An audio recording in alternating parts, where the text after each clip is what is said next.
Good morning. It is my pleasure to welcome you to the Data to Discovery Navigating Facial Pain Research panel, our first session of the 2024 FPA Virtual Conference. Joining me on today's panel is Dr. Jonathan Greenberg, Dr. Robert Lasser, and Dr. Raymond Sakula. Additionally, I would like to welcome Melissa Bombick, the FPA's incredible CEO, who has graciously offered to moderate today's panel. I'm Brandy Underwood, the Manager of Development, Research, and Advocacy for the Facial Pain Association. In 2021, the FPA launched a research initiative, a program dedicated to advancing the understanding and treatment of neuropathic facial pain through providing non-financial support of research efforts. Over the last 3 years, we have made tremendous progress. From FPA volunteers sharing their stories with researchers, to people with facial pain completing surveys and participating in clinical trials, the FPA continues to move the needle.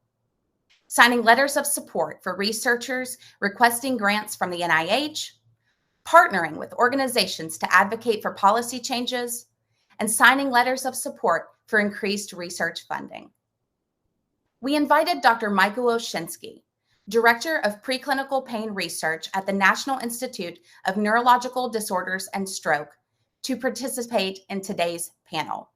But because of a scheduling conflict, he was unable to attend.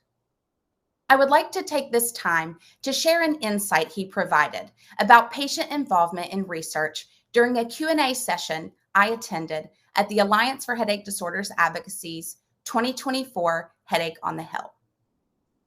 When he was asked how patient organizations, or even individual patients, can help researchers who are requesting NIH funding be more successful, he focused his response on funding applications and shared, "It does make a difference to include the voice of the patient in the application.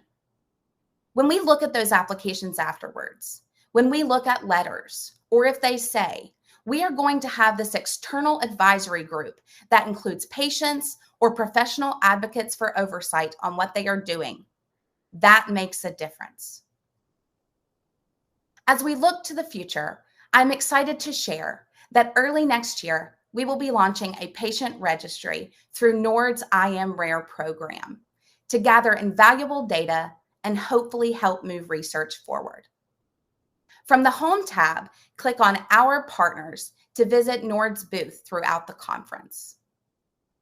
In anticipation of our registry launch, we hope today's panel discussion helps lift the veil on the spectrum of facial pain research and why it is so important for patients to participate at every level, from surveys to clinical trials and everything in between.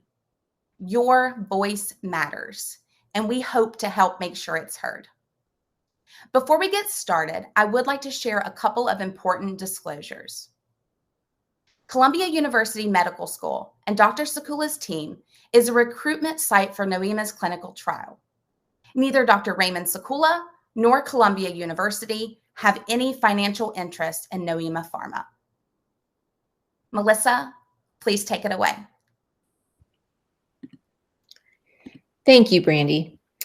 I would like to go over a few housekeeping items just to get us started with this session today. If you have questions, please add them in the Q&A feature on the right side of your screen. We'll save the chat feature for attendee connections and conversations. We are going to monitor both, but that'll make things a little bit easier.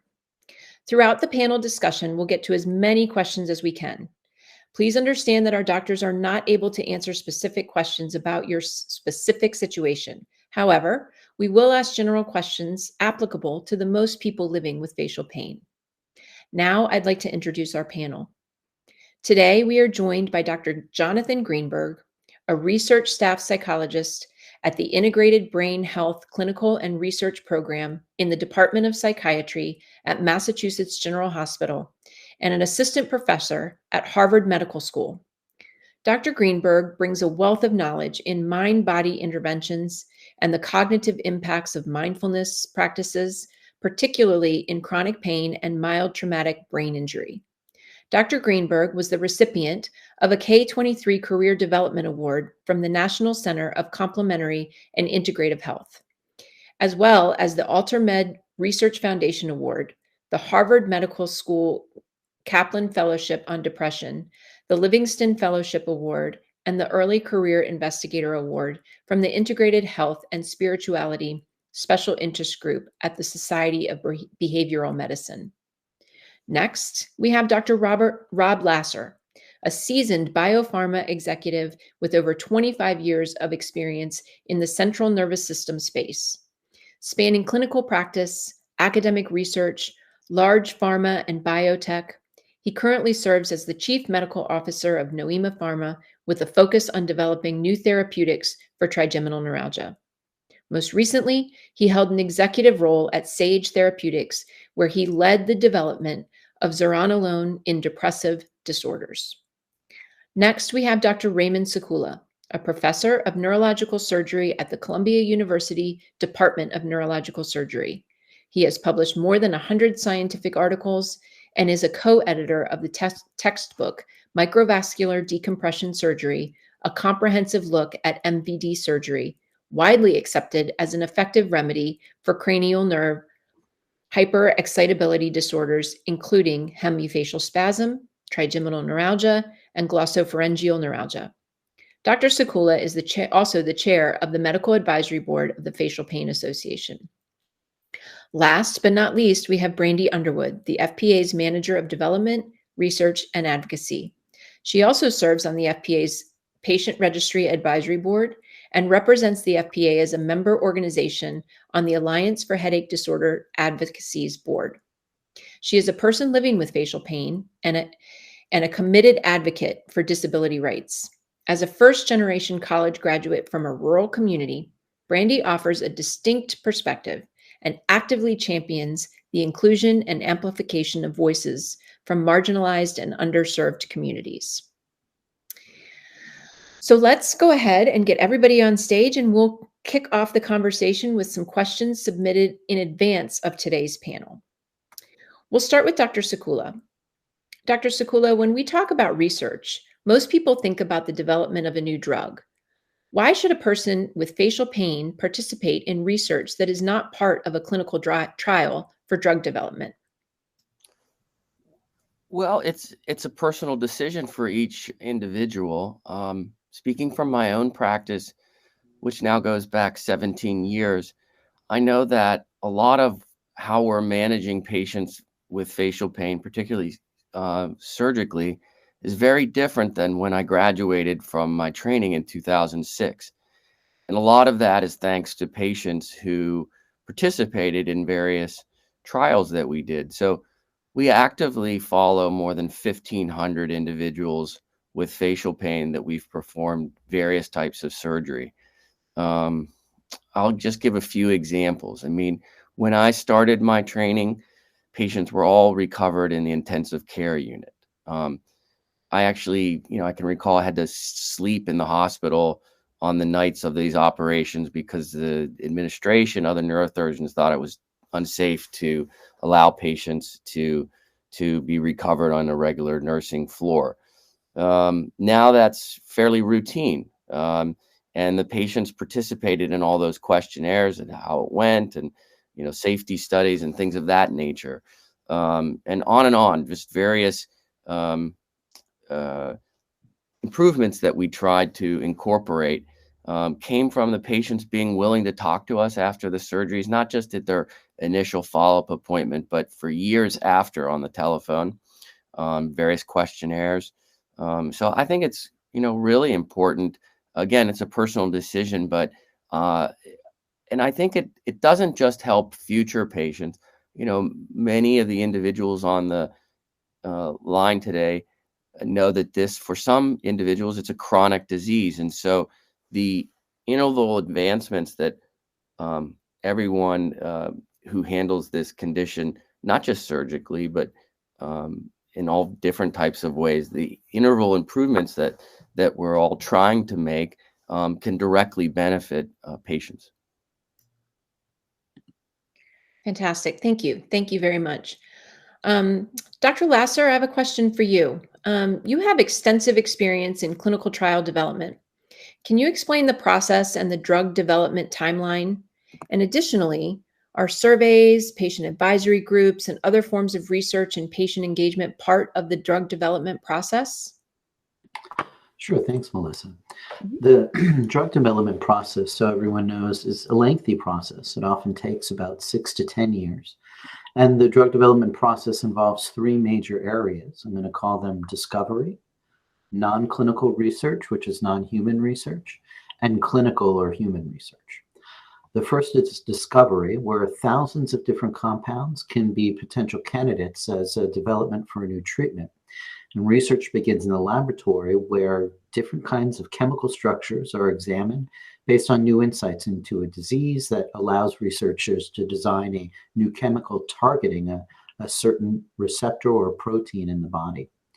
These things now can not only be chemicals, right? They can be technologies, they can be surgeries, they can be genetic material. And when you have hundreds of options in front of you, you really then need to prune them down. And we do that by looking how they react and matching the right compound with the right disease target. The second is preclinical research, where we really examine the potential to cause serious harm or toxicity eventually to people. Both test tubes and animal testing are used to examine that potential human toxicity, and that screens out some of these new treatments even further. That takes about a year or two on average. The discovery process takes about 2 to 4 years on average. The third stop is clinical research, probably the most famous part of the drug development process, where we answer a huge number of questions related to human use. Finding people willing to join trials is still an impediment for most research. So I'll certainly make the plug that your involvement in not only clinical research, but as I'll describe many different types of research and input is really critical. In clinical research, we study how a drug is taken up and distributed, metabolized in the body. We ask what the best dosage is, the best way to give the drug. We ask about common and rare side effects and how the drug affects different groups of people differently. We also see how it interacts with other drugs and other treatments, since many people come to us on standard treatment that they're not willing to give up. We also look at the effectiveness of new drugs against either placebo or similar drugs. This can take up to 10 years depending on the disease. And I think people are well aware of the three phases we talk about, right? A phase 1 where we have about 100 patients, where we do first exposures in humans. Phase 2, where we begin to get a sense of whether the drug might work, where we first examine patients, usually up to 200 or 300 patients. And then finally, those large phase 3 studies where you can see hundreds or thousands of patients, which are the final tests to confirm effectiveness and look at side effects for patients. The FDA can then take about 6 to 12 months to review.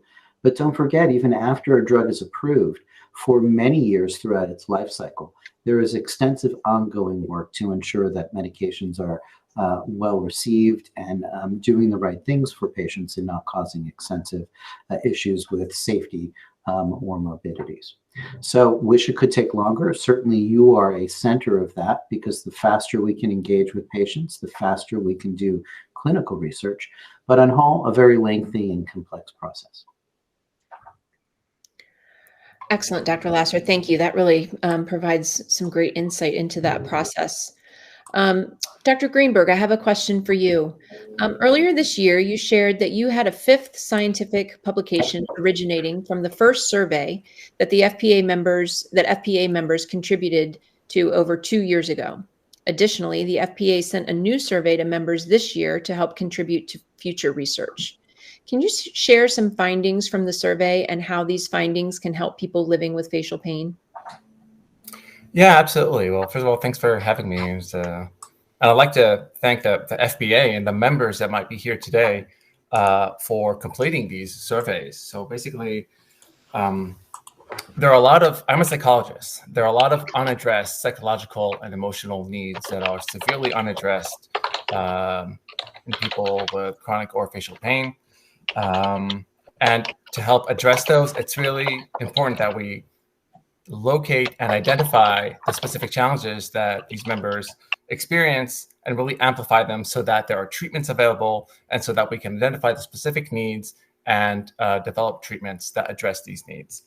So in our 5th publication of the first survey that we had, we focused on older adults with chronic orofacial pain. So we distributed the surveys through the newsletter.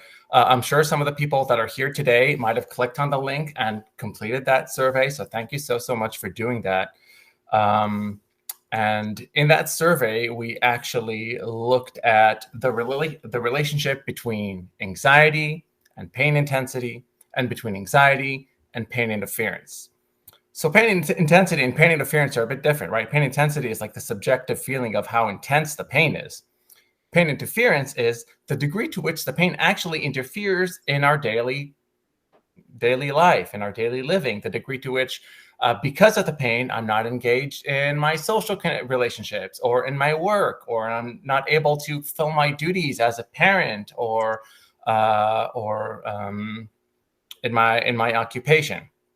So very often in psychological interventions, we really target the pain interference because sometimes we can influence the pain intensity, but as psychologists, we want to encourage people to engage in their life as fully as they can to minimize this pain interference. So among the sample of older adults in that 5th paper, we saw that there is a tight relationship between people's anxiety and the degree to which their pain interferes in their daily life. Notably, we saw extraordinary rates of anxiety and depression. I think it was 73% of participants had clinically significant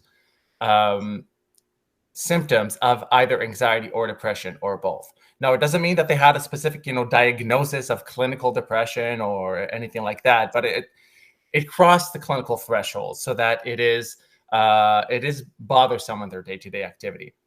Another finding from that paper is that we found a mediation effect, so that pain catastrophizing mediates the effect of anxiety on pain interference. Now, pain catastrophizing is our tendency to feel helpless due to the pain, to magnify the pain, to really kind of focus on the worst case scenario and how unbearable it is. So we saw that people who have anxiety, if they have the relationship to their pain interference is actually impacted by the degree to which they magnify pain and catastrophize their pain. In a sense, that's good news because pain catastrophizing is very much addressable in psychological interventions, in mind-body interventions, in cognitive behavioral therapy. We know how to address pain catastrophizing. So in a way, this finding is good news because it means that we can mitigate this relationship between anxiety and pain interference and help people live fuller lives and have the pain interfere to a lesser degree, which is what we aim to do as psychologists. We aim to have the people live as full life as they can and better cope with their pain. So that's for that paper. Now we have 2 other papers from that second survey that we're actually planning to submit on Wednesday. One of them actually focused on substance use because we saw the rates of anxiety and depression that were so high.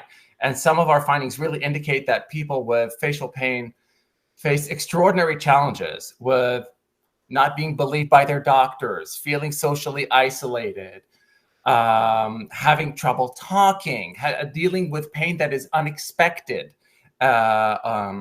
So we actually tried to assess the degree of substance use and risky substance use, and we found, unfortunately, very high rates of risky substance use.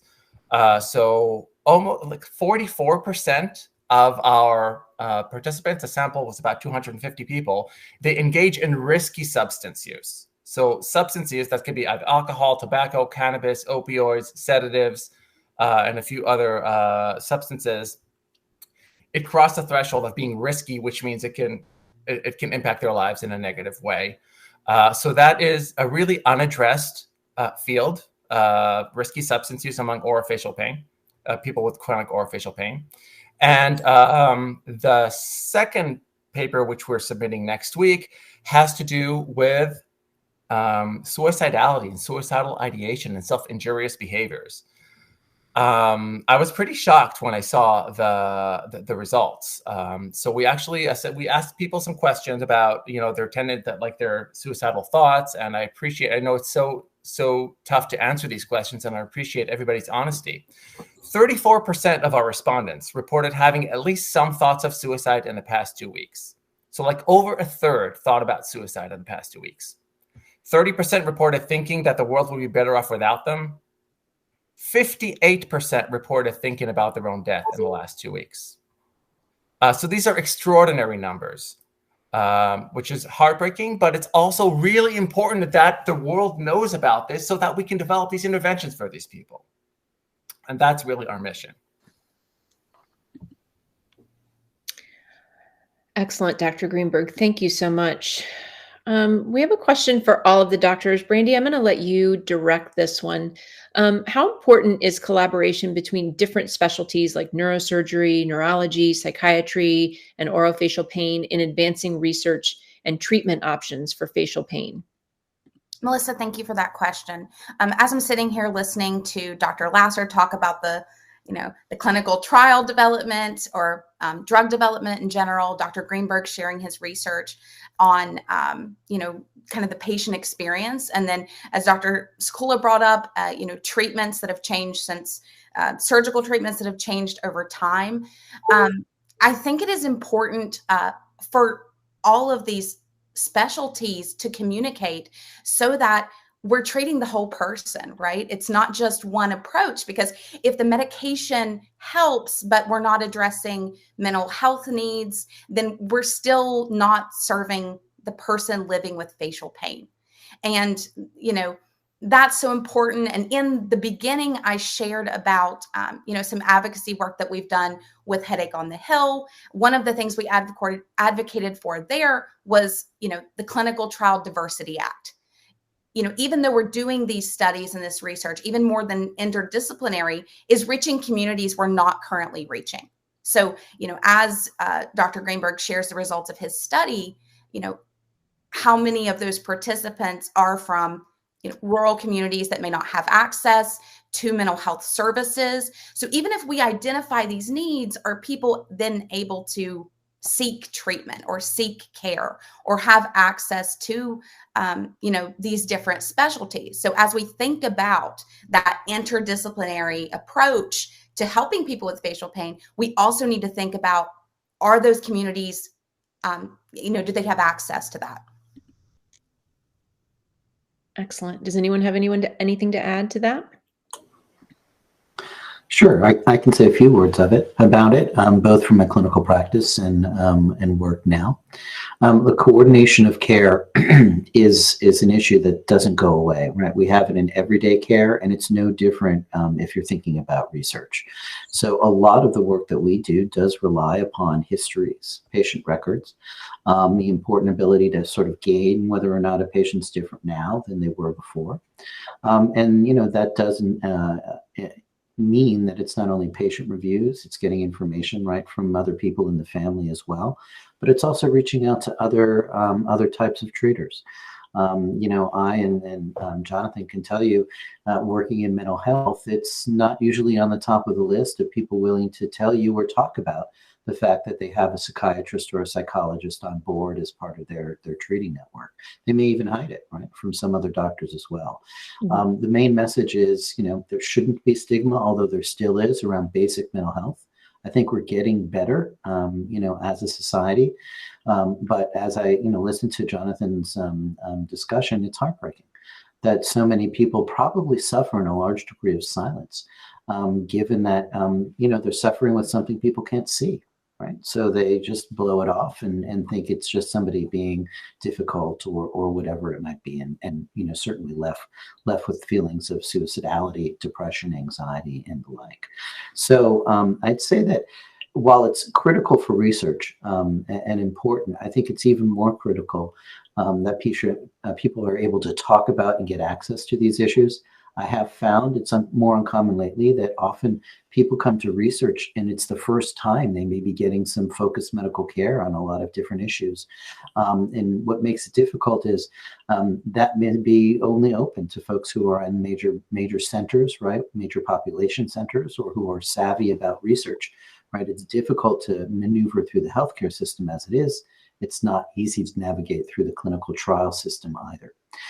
So I urge everyone to be sort of captains of their own ship and make sure that you're not hiding the connections that many clinicians can bring you in their conversations together about how to help you in your everyday challenges.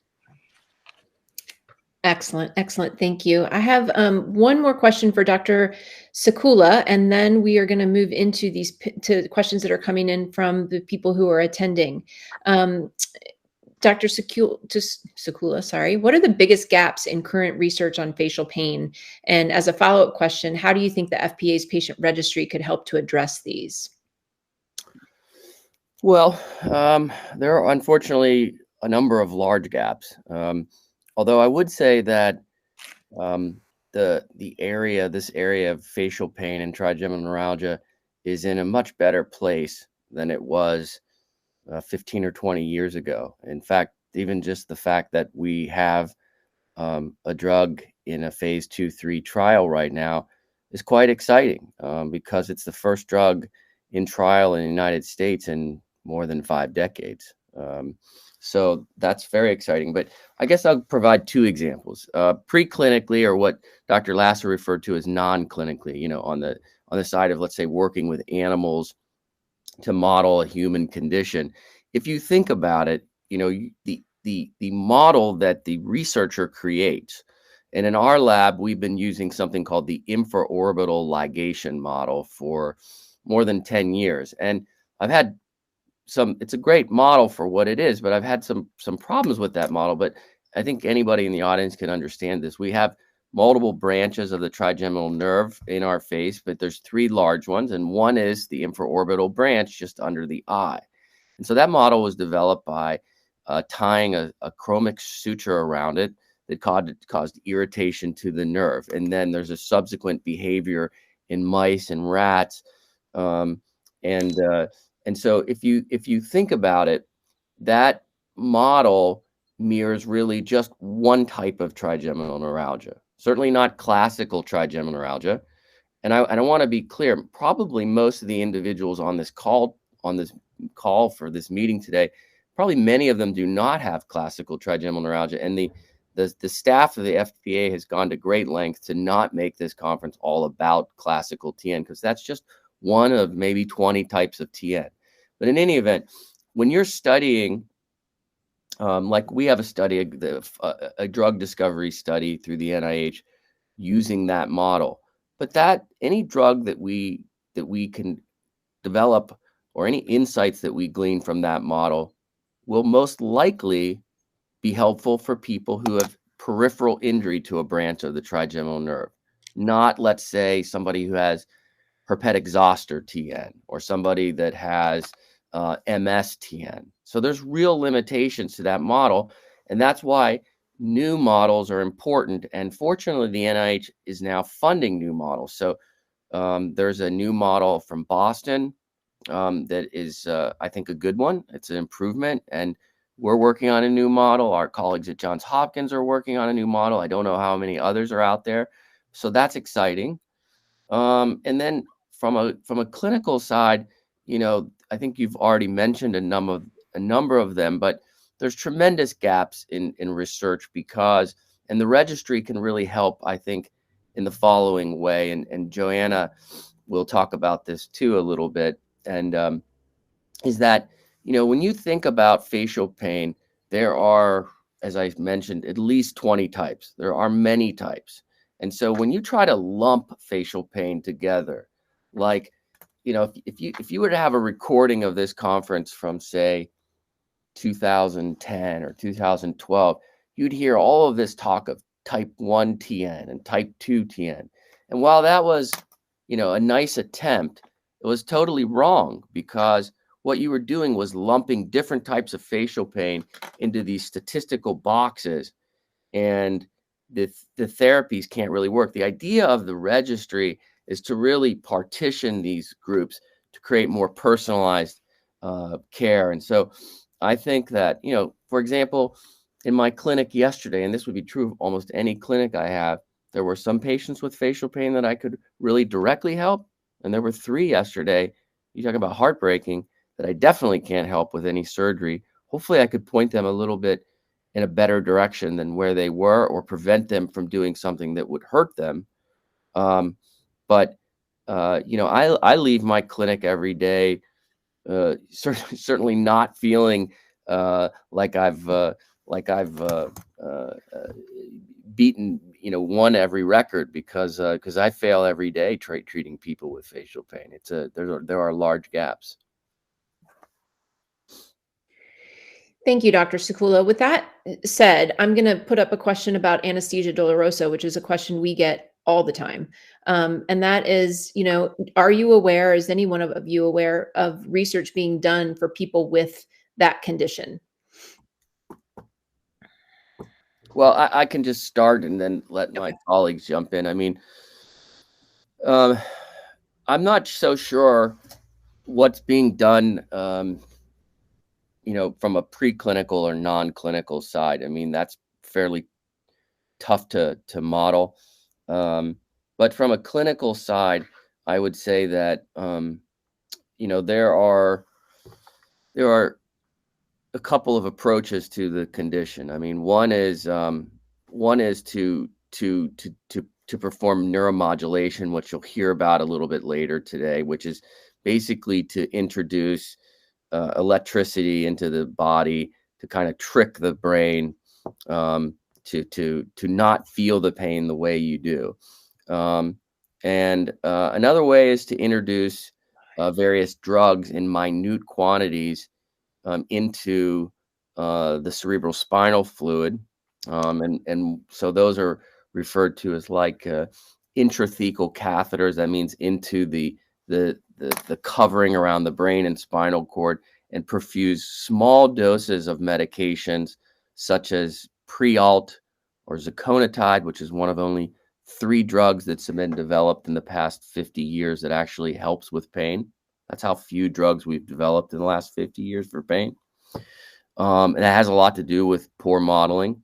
And then finally, there are ablative procedures that can be performed and have been performed for years, such as a dorsal rhizotomy procedure. But in terms of preclinical, I will leave that to my other 2 speakers, and maybe there will be some other speakers on the panels today that can address it. But I'm not directly aware of anybody preclinically modeling anesthesia dolorosa.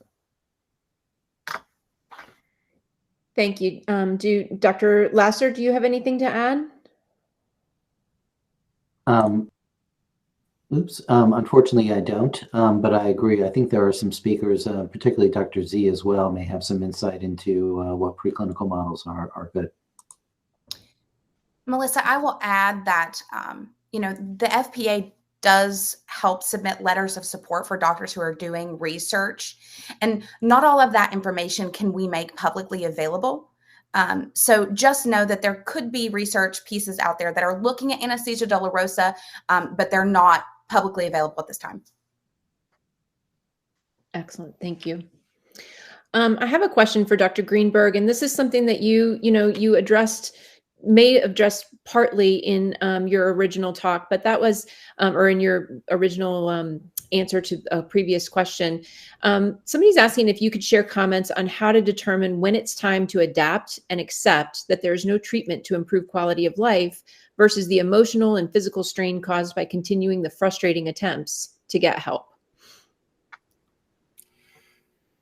So my response to that is that quality of life, it's a very broad concept. Mm-hmm. Quality of life can always be improved, even if there is currently no, biomedical treatment to the condition that you are facing. If you are able to join this conference, this panel here, the fact that you're able to do that means that already you're able to get help. Now, obviously I don't know the details of the condition and what you're facing, but to get emotional support to improve your ability to cope with your pain and its implication, to deal with the limitation that it places on your life, to better deal with the pain, to increase your capacity to do more things in the face of pain.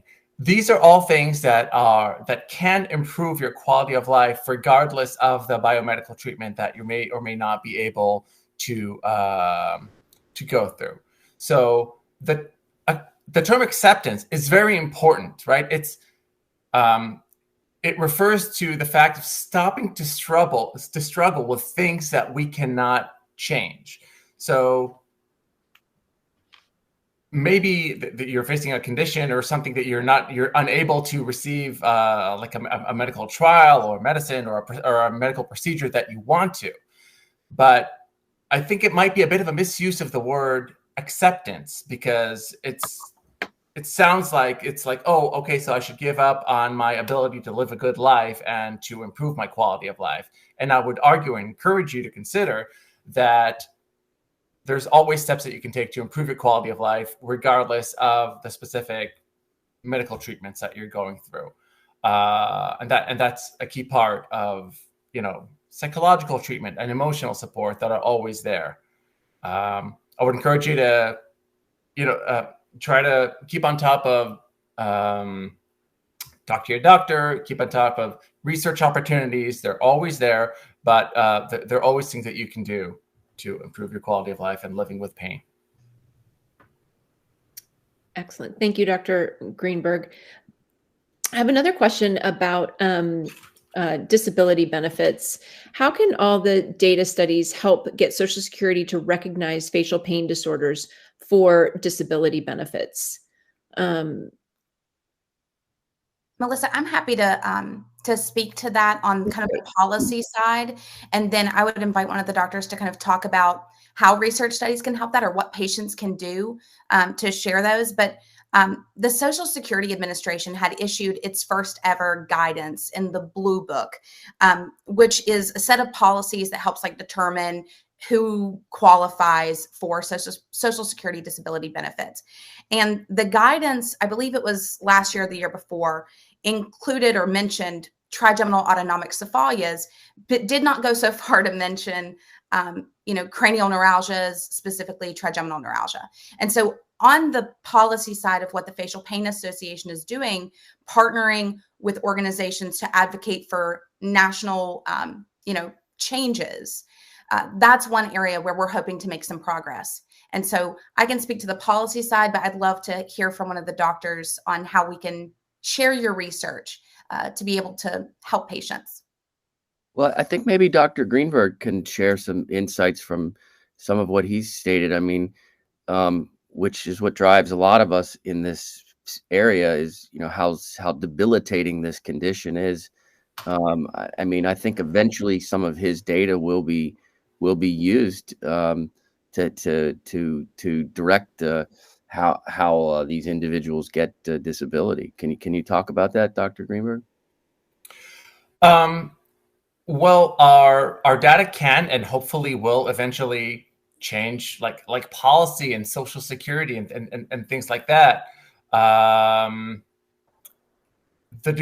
Our research currently, we are trying to raise the alarm to show the need for interventions to help address emotional and psychological issues, which are extraordinarily prevalent and very much underaddressed among people with chronic orofacial pain. We see that especially for people with neuropathic and trigeminal pain and trigeminal neuralgia, because these are not the most common orofacial pain conditions, right? We have temporomandibular disorders, which tend to suck up a lot of the psychological and emotional studies on in orofacial pain tend to focus on TMD. People with TN get so little psychological attention, and we're hoping that by raising this need, that will, number one, have more interventions available regardless of where you live.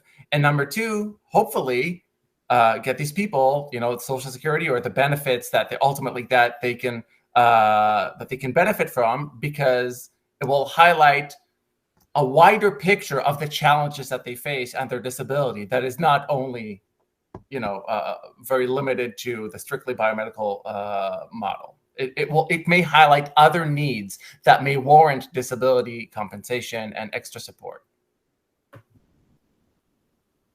Excellent. Thank you. Dr. Lasser, I think this is a question for you. One of our attendees is asking if there are any updates on the fast track trial of bazimglurant for the management of pain associated with TN. Sure, I can. Thanks for calling it out. I'd say that we're still enrolling. You can go to clinicaltrials.gov and see details there. Enrollment will be open just a little bit longer. So, certainly if people are interested, they can learn more about the trial through clinicaltrials.gov.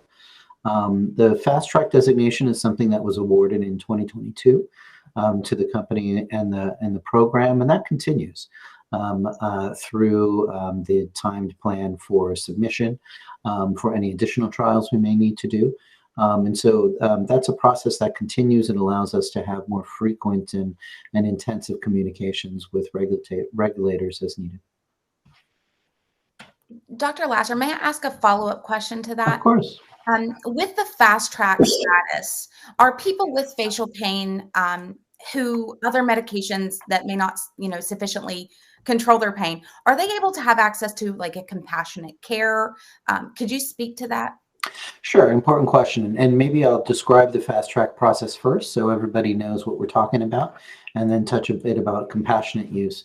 So for folks who don't know, the FDA provides a number of different monikers to be able to help drugs move along.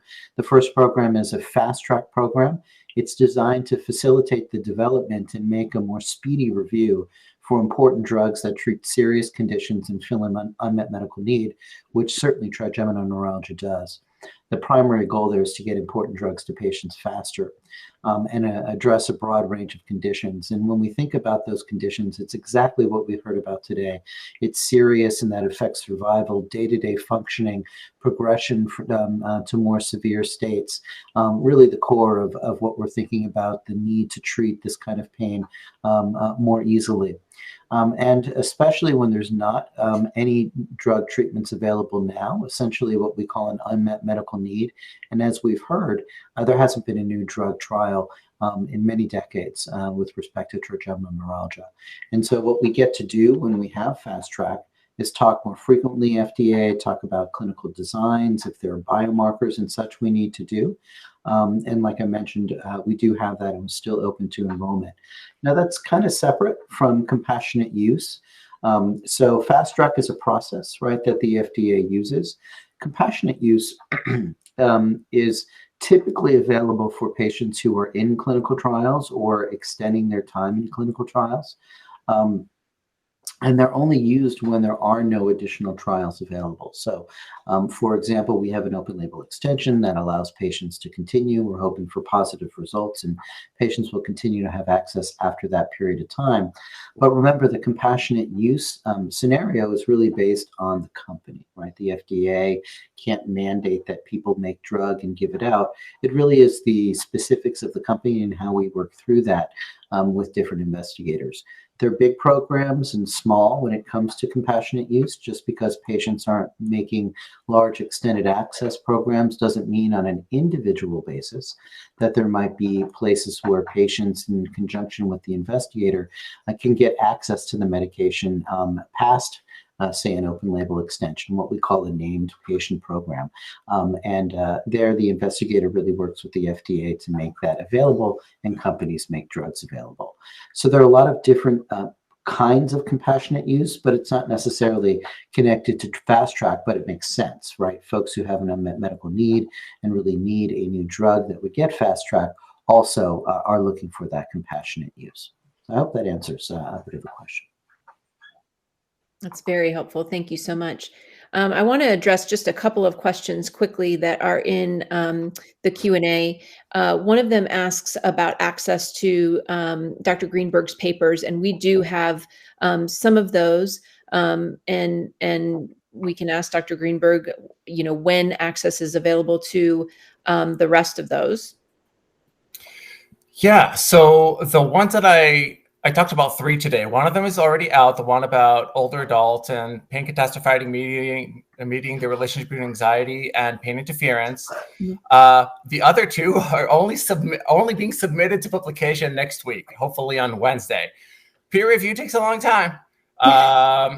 So hopefully we'll get a revise and resubmit in about 3 months. So yeah, it's a lengthy process. These will only be out, probably 6 months from now.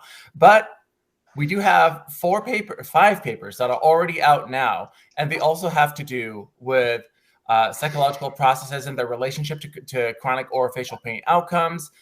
We have 2 quantitative papers out talking about the relationship between mindfulness and orofacial pain and different mindfulness facets and how they relate to chronic orofacial pain outcomes. We also have another paper, another mediation paper, and we have 2 qualitative papers that really talk about the patient's own experiences and their own perspectives and the challenges that they face and their experiences in their interactions with chronic orofacial pain providers. That's where we really heard about how frustrating it is that they don't feel believed, that they feel that some providers are skeptical. Some providers are, it's hard to maintain a positive relationship with some providers. It's hard to get a diagnosis. There's so many misdiagnoses. People with chronic orofacial pain, they really bounce from one provider to the next very often, which creates immense difficulty. So I'm happy to share the 5 papers or at least links to these 5 papers that are already out. One of them was also featured in the Official Pain Association Quarterly Journal a few months ago. And the ones that are just being submitted, I'm happy to share those as soon as they're out. Excellent. Thank you. Thank you. I also want to answer a quick question about the patient registry, asking if there will be the opportunity to update information over time, and that is the plan. So I just wanted to quickly address that. I'm going to combine 2 questions here. There's one that asks when it's safe to take part in a clinical trial, or if it's safe to take part in a clinical trial if you're on a cocktail of medications. But in addition, someone asked about comorbid conditions, and if you have comorbid conditions, should you not apply for research studies? This person has applied for several and has been turned down for some of them because of other health issues. So if you could address that as well. Dr. Sekula, I'll start with you, but I expect Dr. Lasser has some input there as well. Sure. Well, I think the burden of being a site investigator is to do your due diligence about the drug. So, for example, with the Noema's drug, we looked at that carefully. Our university and medical center also reviewed the protocol. The company, really hired a bona fide expert to help design the trial. I would say that it's one of the more innovative trials I've seen in a long time. In terms of safety, the basic safety that is required by the FDA had already been safety results had already been disclosed and met by the time you get to phase 2-3 trial. So, I think it's about as safe as it can be to join a trial like that. It is true that there are extensive inclusion and exclusion criteria for these trials. So, for example, if you want to be in Noema's trial and you are reliant upon carbamazepine, for example, and you just can't come down off of that drug, well, then that's a trial that unfortunately is not going to be open to you. As a site, we can work with you to a degree and that kind of thing. But I can turn it over to Dr. Lasser. But I think that's some answer to that question. Thanks. I can take off on a few pieces. I mean, the question about other treatments is something we deal with all the time, and this is just not in trigeminal. Across all the psychiatric research we do, people have medications that are critical for them. And so what we do try to see is if there's any reason why we can't allow patients to stay on their stable medications and enter clinical trials. The truth is, if you're still symptomatic and you're on 2 or 3 medications, there's still room for movement. So unless there's no issues with safety, we typically try to let patients enter trials. You could, on other medications.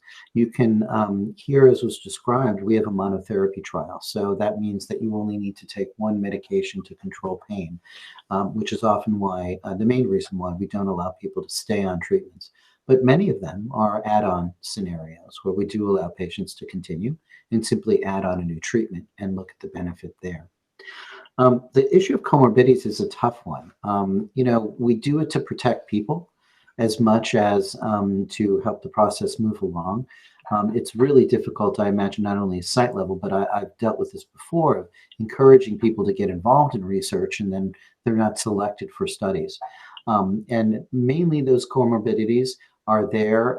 If they're stable, we do allow them in. Typically, if they're unstable, they need to be treated, but often we'll allow people to rescreen, say high blood pressure, right? Maybe somebody didn't know they had high blood pressure until they're in a trial.